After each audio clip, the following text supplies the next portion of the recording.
Welcome to the Social University Podcast.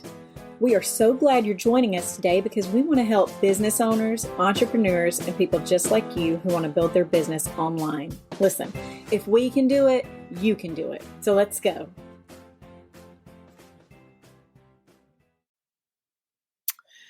So it's November, the thankful season. How do you show your gratitude? How do you give thanks? How do you give back?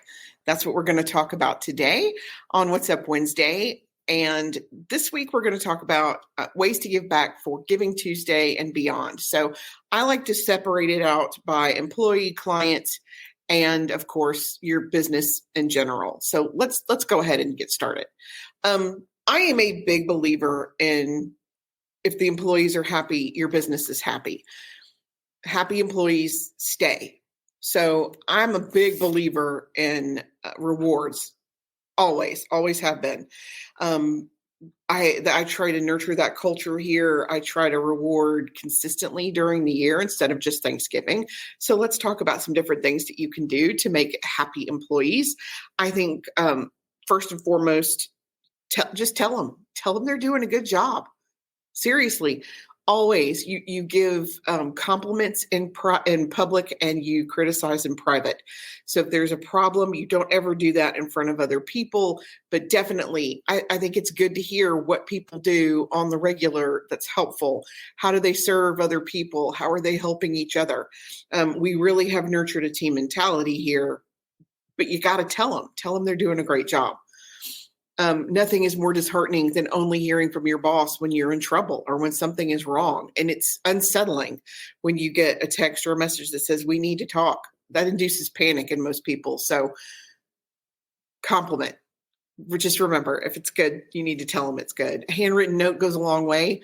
I think especially now, in the time of email and electronics. And I think the only way I communicate with Madison is through video and memes. So an actual written down something can go a long way. Feed them whenever we come together for any kind of function, whether it's professional or whether it's more of a celebration of a team. I'm a big proponent in lunch. And I don't mean instead of a bonus, you're getting a $5 pizza. That's not what I'm talking about. I mean, when we do office days on Wednesday, the team that's here picks where they want lunch and we get lunch. Christmas, we come together. I try to get us together at least one other time during the year so that everybody can, again, and it kind of bonds as a team. And we have team members that are far flung. We have Ohio and Texas and way out in Alabama. So it's good to get us together sometimes in a group, but feeding people, I think, again, goes a long way. Rewards and awards, which you can surprise them sometimes. My team's super competitive. And let's see, Becky. Thank you very much, Becky. That's very sweet. And I love that they love to be here. One of our employees is having her 6 or 7 year anniversary this month, which is crazy to me. One just had her 5-year anniversary. When we get a team member, normally we keep them long term. And I think gratitude is a big reason why. And flexibility of schedule, that goes huge. Especially when today everybody's trying to make you go back to the office. Settle down. The office space is really for the management team. It's for meetings if you have to have client meetings. Of course, we go live here because it's more conducive. It's quiet. It's easy to record. We do videos here, same reason. But the team can work very efficiently from anywhere. You don't have to have them crammed in the same space. Now, are they more than welcome to come? Absolutely 100%. And I think it goes a long way towards team culture, but that's the exact same reason that we have a team meeting once a week on Zoom is to nurture that team culture. Again, you don't have to be in the same room to be connected to each other. So rewards and awards.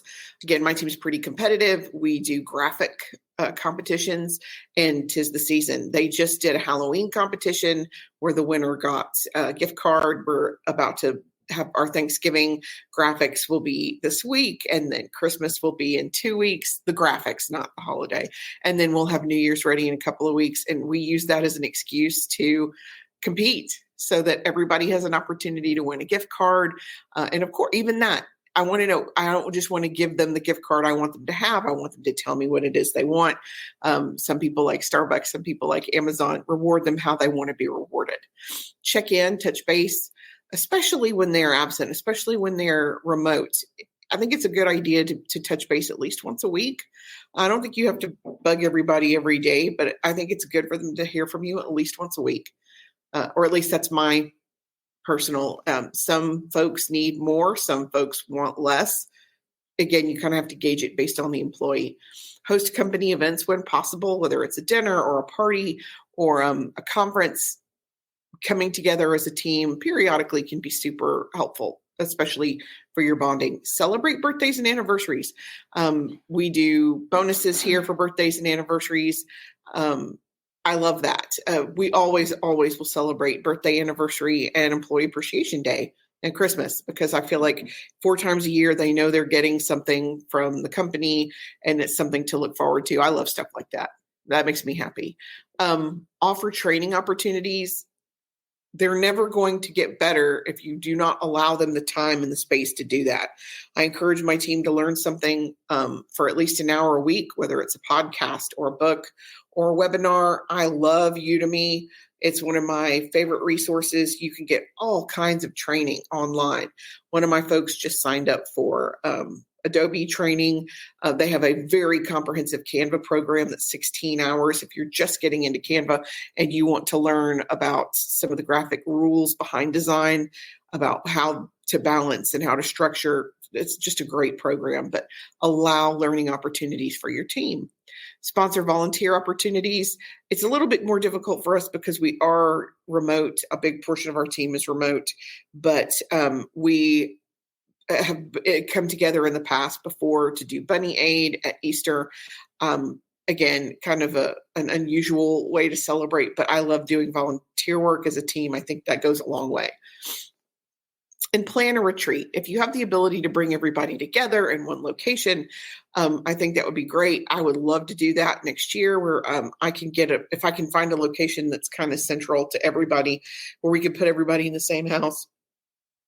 That would be a lot of fun, and it would allow us to plan for the next year so that we're all on the same page and we're, again, working together as a team.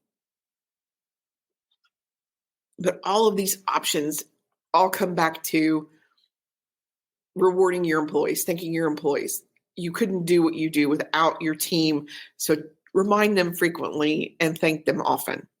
Okay, clients. Again, you wouldn't have your business without your clients, so how can you thank them? First and foremost, thank the clients you have. Before you go looking for new clients, make sure you're taking care of the ones that are with you right now. It can be as simple as a handwritten card, or it could be a gift card, and it doesn't have to be complicated. It's Thanksgiving season, it's holiday season. A Publix gift card or a Walmart gift card goes a long way. Amazon goes a long way. Starbucks is always fun. I'm a big fan of O. Henry's. It's a local coffee shop. I do like local. Baba Java is also local. There are so many different ways you can give back and thank your clients. You can feature them on your social media. We will do that all month long. You will see small businesses that we support being featured, especially on Instagram, but Instagram and Facebook this month, so we can thank them. I love Alabama Goods, love them. They do all of our gift giving when we give gifts to clients, and I think that's a great way to support them, and it's free. Putting up a thank you and a link back to their account, it doesn't cost you a thing, and it allows you to spread the love. We have several local businesses that we just love, that we deal with all the time. Why not thank them?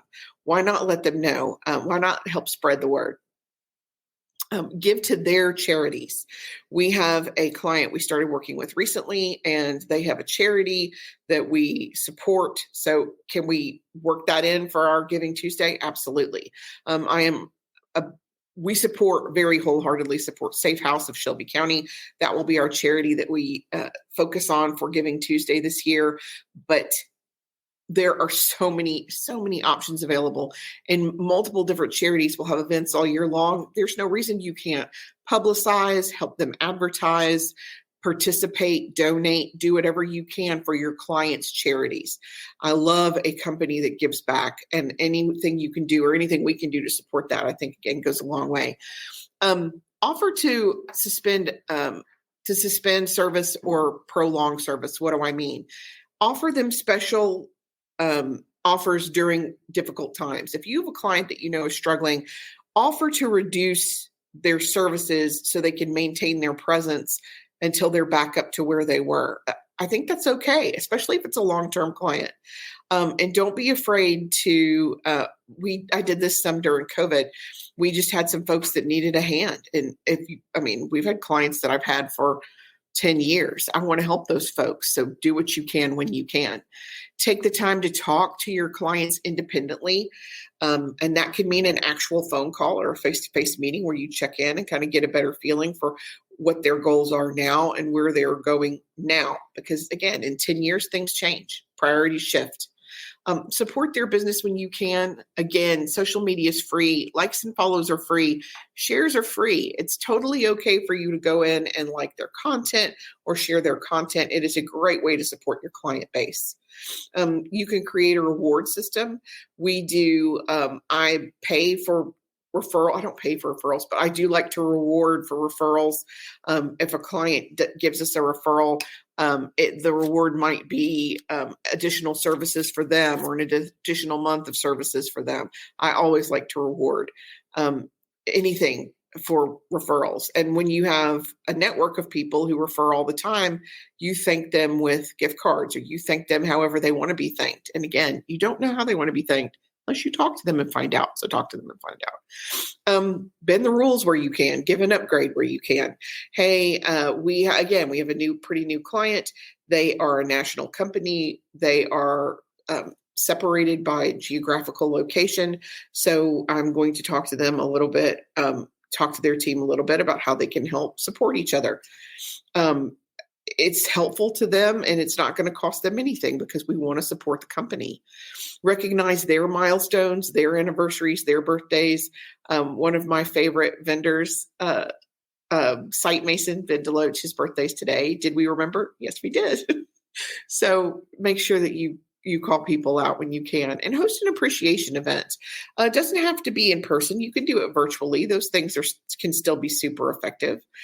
And you can always take the time to educate or offer free content. Again, I'm doing that for one of our companies next week. But if you have the opportunity to help them where you can. Okay, so how can you show gratitude as a business? We've talked about employees, we've talked about clients. How can your business show gratitude? First and foremost, I think it starts with you. You need to be thankful yourself. You need to talk about what you and your team are thankful for and get comfortable discussing it and get comfortable talking about it with each other. Pick a charity. If your company doesn't support a nonprofit, why not? Why not? Again, there's so many ways that you can support it. You don't have to donate money to be supportive. There's so many free ways. You can volunteer time. You can make a donation. You of course always can give money, but donations may be services. One of the best things we can do for a charity or for a nonprofit is to donate some service. If you're not helping, why not? I mean, seriously, especially in this day and age, it's time to support your community. And I think awareness drives donations long term. So even if you can't give money or service, you can volunteer some time or you can share their message online, which helps them get more awareness and helps them procure more donations. Woo! I was almost wearing this hot tea. Host a contest. You can, and this is for your own business. You can post a poll, submit a picture, let the biggest votes win. Ask what your clients are thankful for and get comments naming them and their charity. I think that's super effective. Stream an event for them. And when I say stream an event for them, I mean, if your client spends every Thanksgiving week doing Toys for Tots, go to the event and stream it for them so that they can, so it helps you give back to their charity. Again, anytime you can highlight the nonprofit, it's always helpful. And you can always give something for free. You can create a holiday hashtag for them. You can share their information. There's so many different ways to give back. So really and truly what it comes down to is communication is key. You want to stay in contact with your clients and your employees and find out what it is they want to help move them forward. And remember to be appreciative. You could not do what you do without your employees and without your clients. And you got to be thankful and show that gratitude. Of course, always, but especially this month. So just keep that in mind. Okay, next week we will be back and we will be discussing, what are we going to be discussing next week? You know what? I can't remember off the top of my head, but I'm sure it'll be awesome. You guys, we'll see you again next week, 10 a.m. Central for What's Up Wednesday. Until then, I'm Karen Taradas and I'm here to help. Thanks. Thanks for joining us for the Social University podcast. We hope you enjoyed it. Be sure to follow us on all of our social media at Stay Social U. That's the letter U. And we will talk to you next week. Remember, you've got this.